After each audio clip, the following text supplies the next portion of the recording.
On March 11, 2014, there were allegations against a man named Kelvin Ford in the state of Virginia.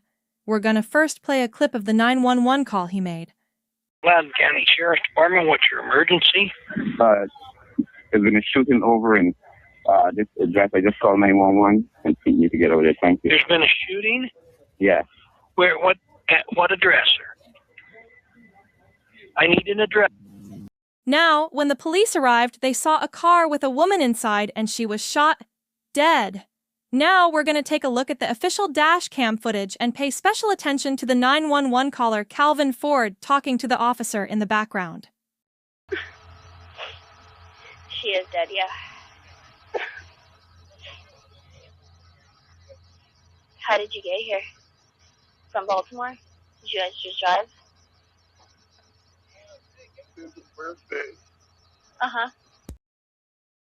After the 911 call and body cam, the police bring in Kelvin for questioning. Now the audio isn't the best quality, in which you can hear the police speaking clearly, but Kelvin is talking in a soft tone, making it harder to hear him. So to help Andy a little, the subtitles have been added into the interrogation. Don't get me if some of them may not be accurate, but I hope they help a little.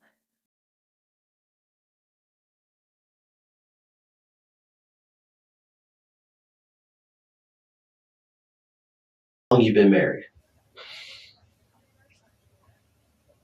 25 years. 25 years, that's a long time.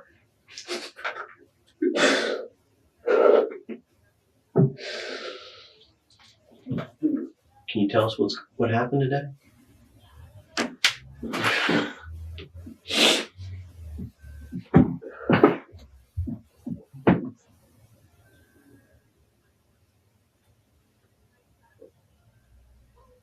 Things just get out of hand. And I had lost my job that I had for like 10 years. You working now? No, I'm not. Like, she was seeing someone, but I don't know, that's not it. But when she showed me the separation paper, they said, you should at least tell me, you know, I wouldn't have to come here and make a fool of myself. Absolutely. Because she'd been doing that to me a long time. But so I turned and I asked if she had packed up my things for the house. She said, no, everything is still there. So. When was that? That was last Friday. Last Friday? Today. Tuesday. Last Friday. And I went, I said, okay, and I leave, and I went home and I pack up my stuff and I get into the storage. And she had like 2 barrels in the storage, so I told her I would bring her and I'd take them to the house for her. And when they took me to the storage and but then I saw the bed and a lot of other stuff they couldn't fit in the car, so I told her, you know, she would probably have to get a truck or something. And I had stopped on the street and I was talking to her at work. She was still at work because I said something, she was there. And that was it. So I asked her if she's not coming home, I want to talk to her. She said no. She had, because even when I went there that Friday and that thing, I asked her why she had the divorce papers in her job, you know. Right. They're not, she don't sleep there anymore. Because she had a room there, but she don't sleep there since we had got that house. She went to the attorney today. And this is the whole truth. You know, she went to the attorney today and for advice, and that's why, so we could leave them in the car. So I said, okay, and I said I went home and I did my stuff. So then I was talking when I was taking back the car to her, and this was like 2, 3 in the morning. And This was still Friday night, Saturday morning. Yeah. I was talking to her and, you know, I asked her why she's doing this, way she can tell me whatever. And I said, you could at least tell me. I said, how long the divorce would take? She said, a year. I said, we can do it quicker because. So to summarize what we've seen so far, the suspect and his wife were going through a financial hard time and his wife wanted to get a divorce. He pauses before he answers, and to me that seems like he's realizing the whole of the situation with each new addition to his story. The police will now ask him about what happened in the car on the day of his wife's death. You guys are having this discussion in the car. What happened then? It's okay. You've been through a lot emotionally. Sounds to me like you're on that roller coaster, up and down, up and down. Sometimes things get out of control and you just don't know what to do.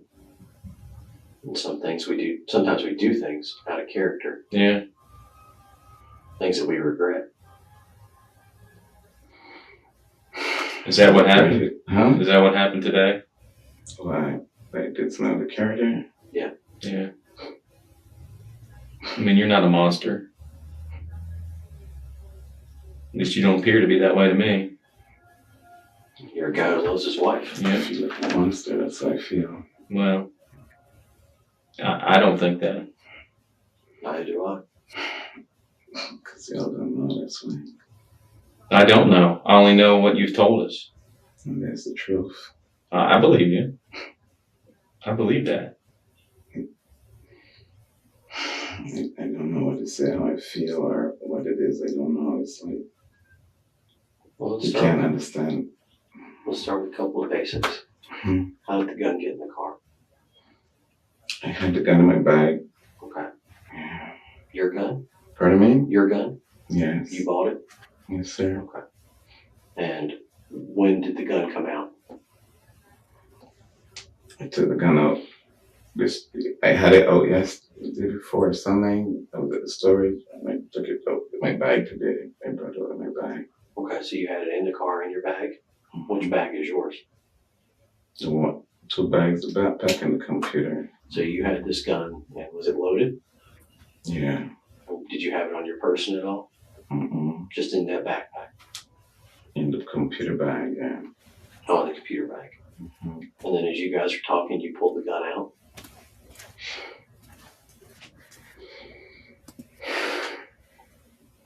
What we're talking about here is a moment when you did something that you're not proud of. A moment that's out of character. It does not mean that you're a monster.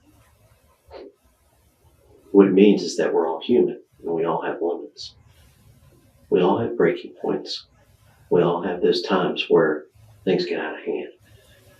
And we do something that we can't even comprehend after the fact. And it takes us a while to decide whether or not we even understand what happened. I think you had one of those moments today. I think you had a moment where you did something that you, at this point, haven't even come to grips with yet as to what occurred. You did something that you're not proud of and that you really don't want to process right now. And I don't blame you. You pulled the gun out, probably thinking that you were going to scare her at first. Was that your thought? I don't know. I mean, you had to feel like you had lost control. That she had all the control in your relationship, whether she was going, whether she's not going. She's I hanging. told her, even when I told her she have to handle, I got to believe, you know, she can hurt me every time. I don't know, it's like, I tell her I'm in here, you know, it's like, I have friends.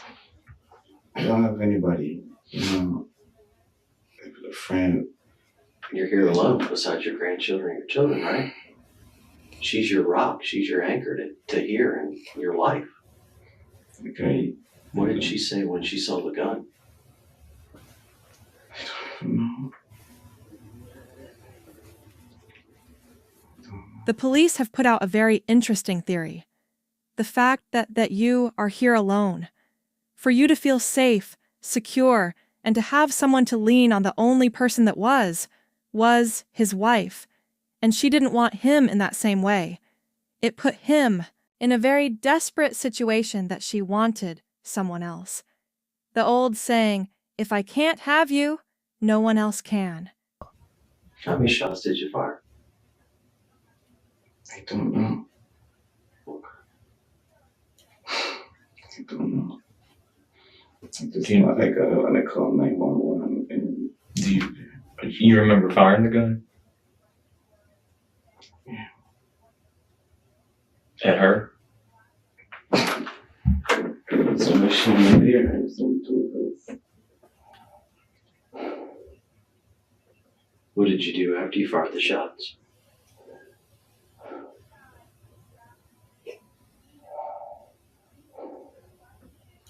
I said, I don't know. I called 911. And it feel like forever. I went on the street. I looked, see if I see them. I don't know. I don't know. What'd you tell the dispatcher? I don't. I just called. I don't know. Okay. So just to get a few things straight, okay? You were driving her down to Ashburn to drop the bags off. Is that correct? She was going to go to her sister's and drop the bags off. But along the way, you guys were having this discussion because she was going back and forth as to whether or not she was going to Jamaica today. Is that correct? Everything I told you that's exactly like it is. Okay. So we're just trying to clarify. She said she wanted to go to the bank, and I said, okay. And I don't know what the flight time was. She said, I said that whole weekend she wanted to go to the bank. And she said, I said, okay. She said, it's only 2 o'clock or something. But You said when you stopped there because you wanted to talk that you didn't want to quarrel, you didn't want to fight and argue, right? But she started quarreling with you. I wouldn't say she quarreled. She, What? She's had this way that she would raise her voice. She was sitting, but I don't quite say. I don't know, but She sounds like the type that would be like matter of fact. She just tells you how it is. Is that right? No. Mm-mm. She would never tell you like it is. It's always some story. She doesn't say it like it is. Kept you guessing. I don't know. You're not a bad person, Kelvin. A bad person or a person that's what you claim that you're a monster, that type of person is someone that wouldn't have any kind of emotion right now. Wouldn't be upset. There'd be no remorse for what happened. That's clearly not you. Obviously, you're devastated and you're trying to process everything that has happened. And I'm sure it's almost something that's incomprehensible. You were trying to hold on to her. Someone has to say it. Calvin is a little bitch baby. Let's recap and go into explanation. His wife looked at him and said, "We've been together for a number of years. You can provide for me no financial security jumping from job to job. Don't make me feel wanted or needed." So she looked for it elsewhere. He seems regretful and coming to terms with it and feels bad for what he's done. Compared to what these investigators go through and see daily, what he's done isn't the worst of the worst is why they're saying to him, "You're not a bad guy." Maybe they see he was in a tough spot and not a truly sinister guy. But that doesn't matter. Calvin needs to be held accountable for his actions, and the police are about to do just that. When you left the storage place that the gun was with you, didn't you?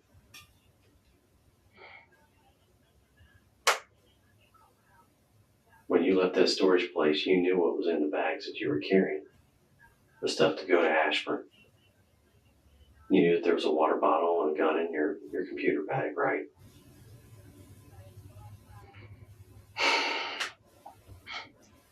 And you drive out here and you just want her to listen. You just want her to stop long enough and talk to you.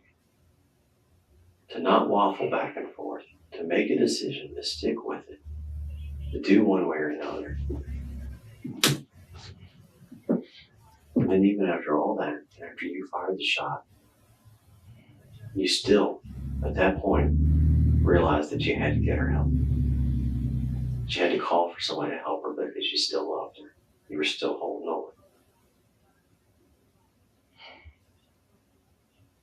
She had put you in a situation where you felt paranoid, where you felt like she was walking away from you and not even having the decency to tell you.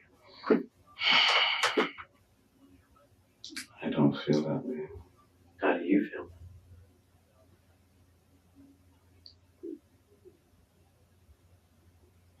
How does Kelvin feel? I don't even know how I feel it. As I said, I don't feel she was walking away. I don't feel that.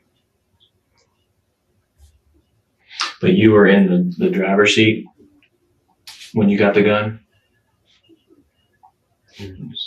and she was in the passenger seat up front. Yeah, the bag fell in the back. Okay. So, let's say I'm you, I'm in the driver's seat, and Mike here is in the passenger seat. You would reach back with your right hand to get the bag, am I right?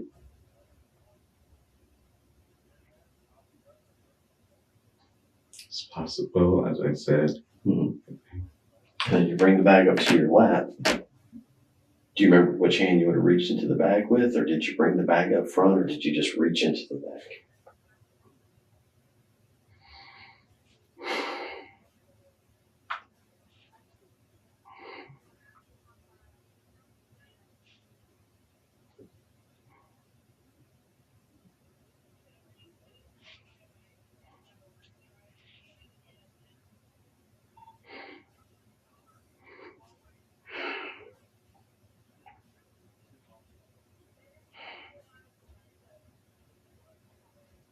Do you remember any of those details?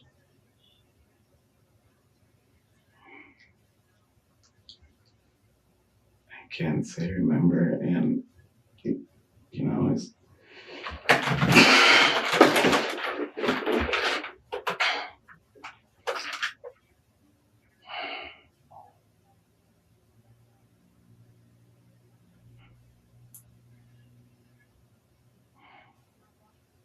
Obviously, we know it's difficult to talk about. It's difficult for you to talk about. We understand that. But it's important that we know from Kelvin's point of view what happened today. And that's why we're here, just trying to piece that one together. Because we need to know from your point of view on what took place.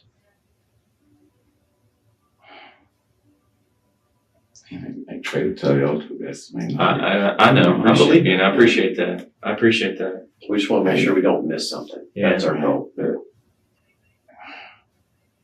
To go into the details like that, everything I cannot remember like that right now. That's what I feel. Okay. I try to be as cooperative. For the sake of getting an attorney, I don't have to answer, but I try to talk to y'all. We And appreciate it's not that. It is that. Yeah, it's not that. I just tell you that.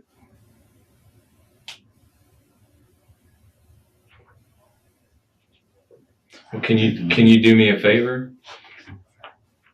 Can you just take us through once more? I know you have already, but once more about when you went up to that area and parked and talked to Ruby, and were you in the car, outside the car, when you were on the phone with 911?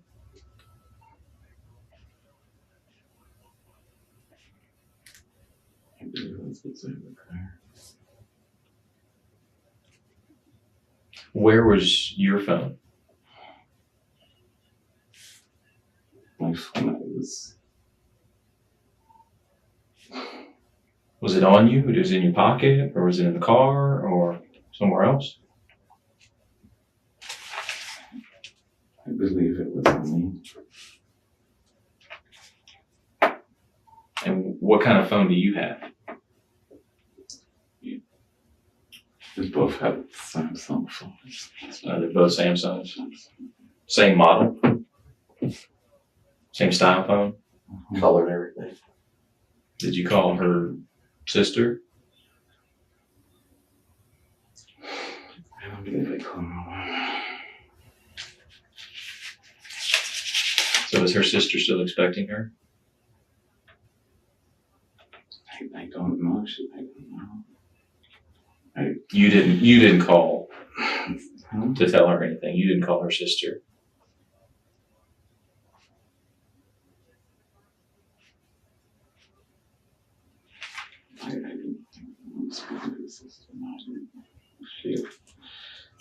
tried to call her earlier. I didn't call. You told us earlier that you went up and down the street looking for the rescue squad, looking for the ambulance, anybody else who was coming to help. Mm-hmm. How far down the street did you go? Did you go all the way back down to the stop sign? Mm-hmm. No. I had heard like the ambulance or something, and I look and I run and I don't know. I don't know. So far, what we're only going to be able to do is give them the hard facts. Kelvin had a gun. Kelvin drove. Kelvin stopped the car. Kelvin fired the shot. Because you've been very cooperative. You told us all that stuff. You've been very helpful. Where you haven't been helpful is the why. So you leave that why out there for people to just fill in the blank with what they think. And earlier when I mentioned it, I said, this is what I'm hearing. You said, no, that's not right. That's not what I'm feeling. And I said, okay, well, what are you feeling? I don't even feel anything, right? I don't know how I feel.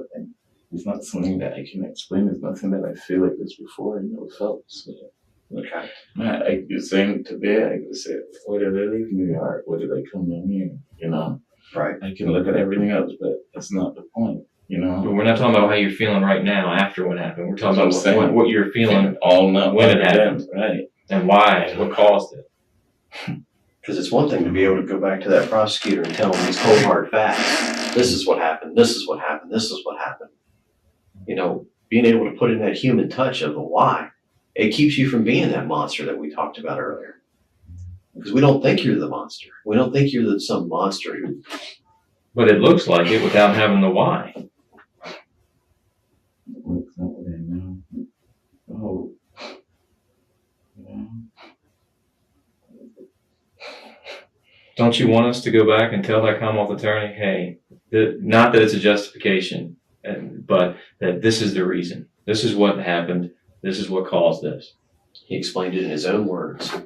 What can I say? Who said y'all didn't believe me? Right? I can't, you know. Well, I think you've been completely truthful with us so right, far. and I'm saying, what can I say, right? I mean, I think you're just leaving out that one. You're just leaving out that one detail about why. That one thing you can't. That's the only thing that you're not being truthful with us about is the why. There's no reason. And I think that in this case, it can only help you to tell us the why. Why Kelvin decided to put the gun in the car, why Kelvin decided to drive to that cul-de-sac, why Kelvin decided to fire a shot. I mean, there's things that people could understand. You thought that she was cheating. You thought that you were losing her. You thought that she was disobeying you. You thought that she was disrespecting you. You thought that she was tearing your marriage apart or just throwing it away or acting like it didn't mean anything to her after all these years. Those are all feelings people have. Those are all explanations. They're not justifications. They're not excuses. They're just the why that we were talking about. Kelvin's not a monster. Kelvin's not pure evil. That's what I said, like, you know, I said I had hit her. I never did. I didn't push her, nothing.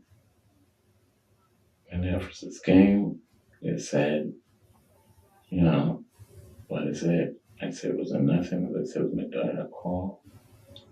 And they asked me to go outside. And I went downstairs. They told me to come outside. And that was it. They took me away.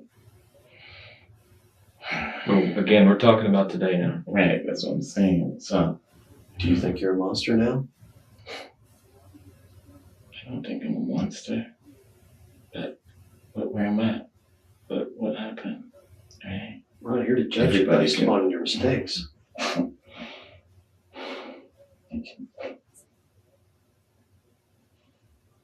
We're just trying to figure out the why that drove Kelvin. The why that said, I'm going to grab the gun out of the bag. This morning, the same thing I said. Like, why I drove her. They said the car had a flat yesterday. This morning she was like, you know, if the car can drive, you know, I can't. Well, I think you drove her today because you wanted to have a little bit of an opportunity to talk to her. Well, they said initially she wanted to take the bags to the airport or her sister's house. They said she wasn't going, so. So she's a captive audience in that car. At that point, you get a chance to talk to her and figure this thing out and straighten things out. And like I said, every night, you've been talking. What did she say to you just before you went and reached and got the gun?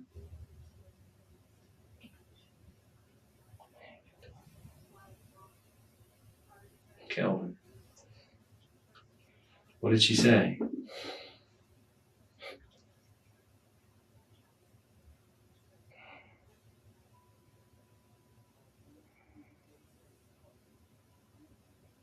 She said something to you, didn't she? Kelvin, I remember. Yeah. Well, she definitely said something once she saw the gun.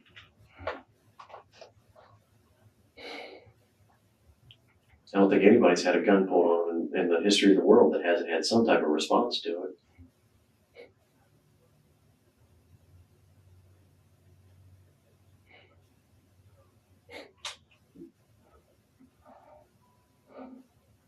You know, some people jump back, some people get their hands and throw their hands up in the air, and some people start asking questions, and some people start yelling. Any of that sound familiar?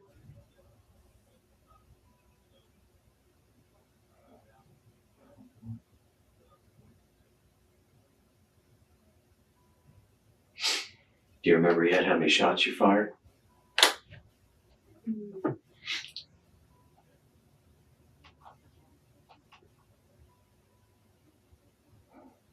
Do you remember where you were aiming?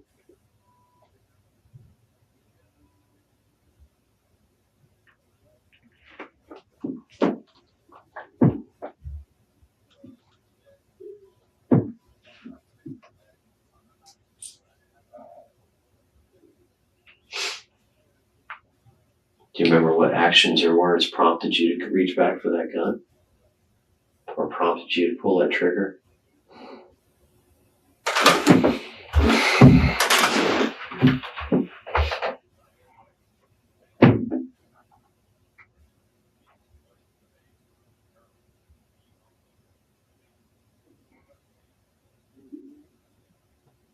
The story of the events leading up to today, going way back to as far back as last week. You gave us great detail and things that you were doing, things that you did, conversations you had, places you went with your wife. We get to today, and it's understandable. It's understandable that we get to that point where this happened, where you shot your wife. We get to that point, and you stop talking to us. So I feel that you're being 100% truthful with us about everything leading up to today. And even the things you've told us so far about today, I feel you're truthful about. But there are some details, the whys, the reason you did what you did, that you're not telling us. You're leaving that part out. I know you're saying you don't remember, and I understand. There's no reason to do something like that. There's no justified reason to do something like that, but you had to have something had to have caused you to do what you did. Otherwise, we wouldn't be talking. We wouldn't be talking. Otherwise, if there was no reason, if whether it was out of anger, whether it was out of frustration, whether it was out of jealousy, if there was none of that, and you did this, then it makes you a monster, and I don't believe that. So we have to hear Kelvin as to the why. You've done a great job with everything else. That's just the last piece that we're missing. Is there no explanation for it? You didn't say that? So let's see, there's an explanation for it. I'm sorry, I missed. You said there's no explanation for it. There's nothing that prompted you or motivated you or caused you to do that.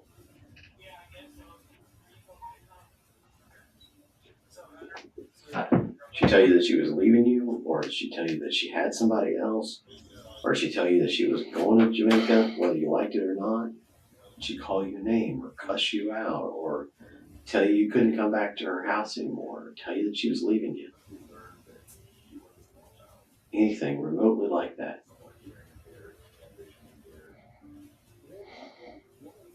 Did you find out today that there was somebody else? Listen, this answer we're looking for, it's is it going to help your situation now? No. But will it give us an understanding of why? And will it give us that opportunity to explain to others as to why? Yes, and I think that's very important. That's very important because right now we don't know. You're not telling us. And we're throwing out based on what you told us from the days leading up to this and the relationship you had with your wife, we're throwing out what we think based on that conversation is of things that could have been going through your head at the time today. But You're saying no to all you're of saying it. no to all that. So we don't know. So the police keep probing Kelvin. He just keeps sitting there with his head down and saying, I don't know, over and over. So, yeah, no one knows. So, to conclude this case, he was found guilty of murder, and Kelvin Ford was sentenced to 38 years in prison. Thanks for watching. If you enjoyed this type of content, feel free to like and subscribe. It really helps us out and grows the fam. Stay safe out there and see you in the next one.